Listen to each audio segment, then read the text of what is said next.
અંદર આપણી ઓળખ રિઝર્વેશનની થવી જોઈએ. જેટલા લોકો રિઝર્વેશન પર જાય છે એ લોકોની ઓળખ ત્યાં થવી જોઈએ, જથ્થામાં બેસીને. પાર્ટી તરીકે નહીં, કોંગ્રેસ તરીકે નહીં, ભાજપ તરીકે નહીં, આપ તરીકે નહીં.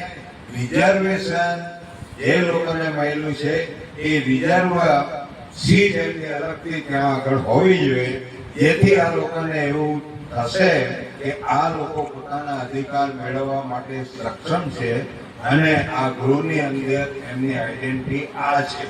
ઓળખ નથી આ ગૃહમાં, એટલા માટે આપણા સમાજોને આજે અન્યાય થઈ રહ્યો છે. એ અન્યાય દૂર કરવા માટે પછી બીજી જે આપણે ભીલ પ્રદેશની માંગણી છે, બીજા લોકો બીજી માંગણી કરે છે. રિઝર્વેશન તમારું મળી જશે એટલે ત્યાંથી આ માંગણી બધી સ્વીકારાઈ જશે અને આ લોકો ચૂપ થઈ જશે. તો આ એક મુદ્દો આપણો રિઝર્વેશનનો છે. સારામાં સારી બાબત છે. રિઝર્વેશન પર જાઓ તો એ લોકો આપણને નક્સલવાદી બી નથી કહી શકવાના, આતંકવાદી બી નથી કહી શકવાના.